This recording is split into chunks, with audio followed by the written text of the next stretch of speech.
Greetings, everyone. My name is Dr. Selena Pierman, and on behalf of Virtual Speakers Association International, as your task force education chair, it is my pleasure to welcome Mike Hancock today to this conversation in promotion of our upcoming summit called Humanize on the 21st of May, just over 1 week away. Mike, welcome. Hi, Selena, and hi to everybody listening and watching. Thank you. Mike, tell us a little bit more about you, the impact you're having, and your unique connection to VSAI for those newer members of ours who may not know. I'm an ex-corporate general manager and an ex-professional musician who got into speaking just over 20 years ago. And I'm based these days out of Cape Town, South Africa, and I've spoken in more than 50 countries, done more than 3,000 presentations around the world in that time. And the concept of having a virtual speakers association has been thrown around going right back to about 2012 or 2013. I've been on the GSF board, Global Speakers Federation board, since about 2011, I think. And when Paul Taval became president in 2019, I said to him, I think it's time we do this virtual speakers thing. And if you want, I'll put it together for you.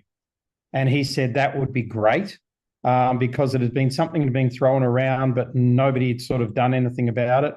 So lo and behold, I became the inaugural president of the Virtual Speakers Association International. In fact, that logo that you're looking at right behind you there was designed by Lundy, my wife's and my designers. So, I mean, basically everything. I built the first website in my own hands. The website you have today doesn't look much different than the website I built back in 2019. I mean, it's updated, of course, and everything, but it's basically the same frameworks and things like that. So when VSAI started, I reached out to some people I knew who were fantastic to get them onto the board. We initially made the association from the Netherlands under Dutch law, and we had Froa Skatemarker, who was then had been very big in Holland for some time, and she was the treasurer initially. We had Jonathan Lowe, who was a past president of the GSF, on the board. We had Lindsay Adams, who was a past president of GSF, on the board and very well known in VSAI. And along with myself, we were the 4 first board members. We had some come and some go. Billy Salikani, Victoria Holtz from Mexico. We had also Marina Smolinov from Israel as well on the board, sitting on that first board for some time. And we launched officially at what became the Plan B Summit in Swakopmund, Namibia, in February of 2020, about a week before the world closed down to COVID. And I think, we had a function the night before the conference started, which was a VSAI function to launch it.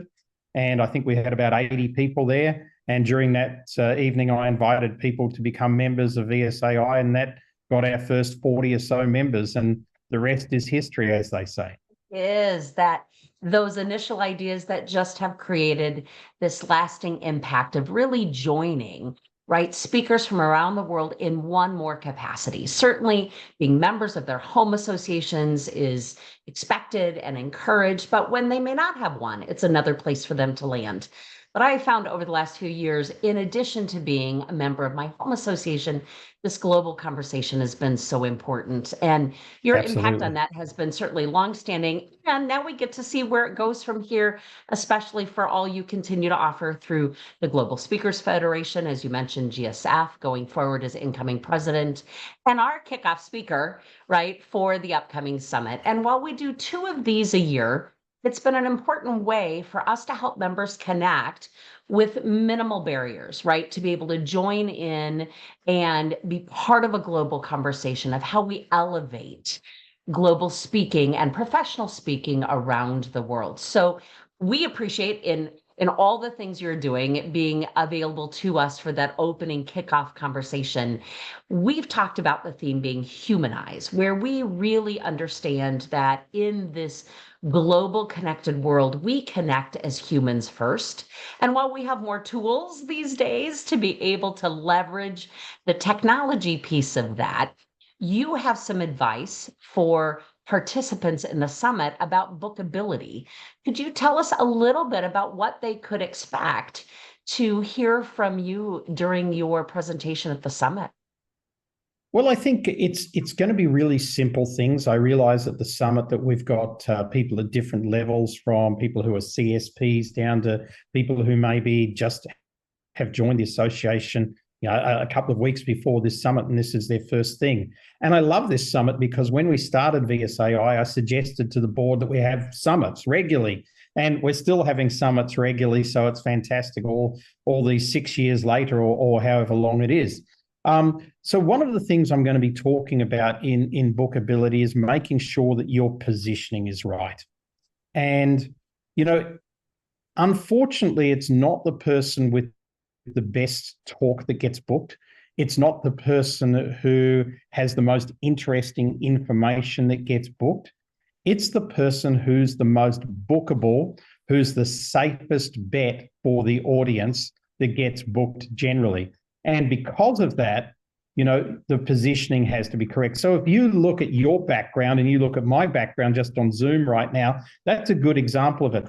You're positioning yourself within VSAI. It is a brand. It has colors and logo. And I have to compliment you that the background that you've got here is superb from a positioning viewpoint. You're using black and gold, which are high-end colors, okay, from that aspect. So this is saying that what you're doing here is high-end. It's like 5-star. That's the position that you're taking. One of the reasons we put the crown as the VSAI logo is to put it at the pinnacle of the speaking world, whereas most speaking associations have microphones.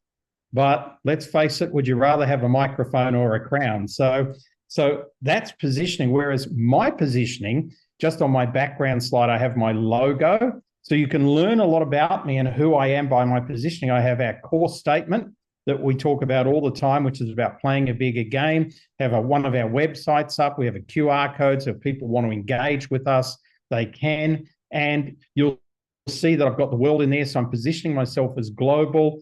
The nature of me, I am a little unique. I always have a little bit of bling and something like that. I'm wearing my Sparta t-shirt today, which is also gold. So I'm doing the gold and black thing, gold in our logo. So I'm also positioning as 5-star. So bookability comes down to positioning a lot. And it's the way in which you structure that. And it's the way in which you structure how you look online, how you turn up offline, the quality of the questions that you ask somebody. How easy are you to deal with? And then I think for most people, I'm going to be sharing some tips. Like the questions that are on most people's lips is, well, how do I get clients? I'm just starting out, or the world's changing in AI. And there are many, many different ways of doing that. So for instance, in our business, we use a combination of AI, but we use primarily LinkedIn and strategic alliances. So I'll be talking about the value of LinkedIn. I'll be talking about strategic alliances, and I'll be talking about some new AI techniques that you can use to get known as well, and to get that first level of marketing. Really, I think for speakers wanting to become more bookable, it comes down to 3 things. Number 1 is positioning. Number 2 is the way you market yourself. And number 3 is the way in which you sell once you're in front of that potential customer. And we call that sales armor, what you pack around yourself. You don't see a knight running into battle naked with his fists, right? Yet somehow so many speakers think that they're just going to turn up to a meeting naked with their fists and get booked. No, you need sales armor. You need your mace. You need your shield. You need your sword. You need your armor on there. You need your horse. You need all of that. You need your squire to hand you your sword and all of that sort of thing. So we're going to talk about what some of those things are that speakers could have as well. And I think By the time we do that, we'll have given some really good input into how to become more bookable, not only locally, but more globally as well, which is often what people want. Is they want to become a global speaker, but they don't know how.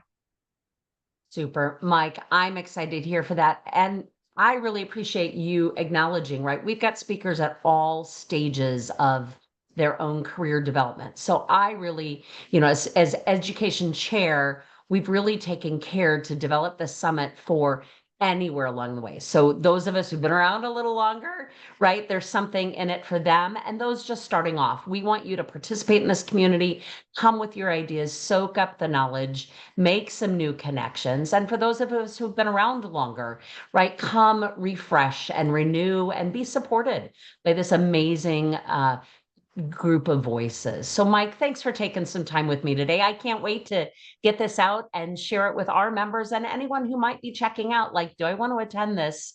I think you've given them some great things to think about. So we appreciate all the impact you continue to have and the ways you serve this community in so many ways. Thank you, Selena, and it's an absolute pleasure. And I look forward to seeing everybody at the summit.